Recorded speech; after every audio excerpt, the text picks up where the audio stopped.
Un an s'est écoulé depuis leur exode et les Rohingyas vivent toujours dans des camps de fortune.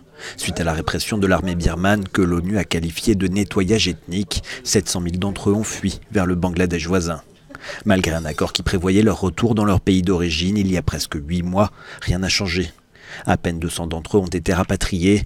Dans ces camps bondés, les réfugiés manquent de tout. Ça fait 1 an que nous sommes ici et 4 mois que mon fils est né. Il a maintenant 8 ans et je suis inquiète pour son futur.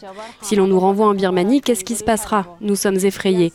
Quelle sera la situation là-bas? Je ne sais pas. Je ne vois aucun avenir pour nous, ni ici, ni là-bas. En mars, l'ONU a lancé une levée de fonds à hauteur d'1 milliard de dollars pour aider les réfugiés.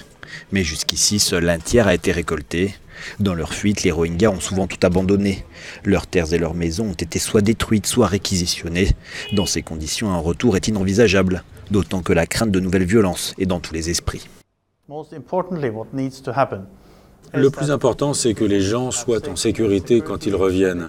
Ils ont besoin d'être libres de leurs mouvements. Ils ont aussi besoin d'une voie claire vers la citoyenneté pour ceux qui sont éligibles.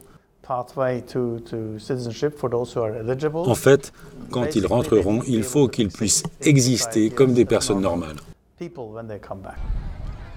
Et le temps presse, le Bangladesh, l'un des pays les plus pauvres au monde, croule sous la charge. Il menace d'envoyer les Rohingyas vers une île exposée aux inondations si une solution n'est pas trouvée rapidement.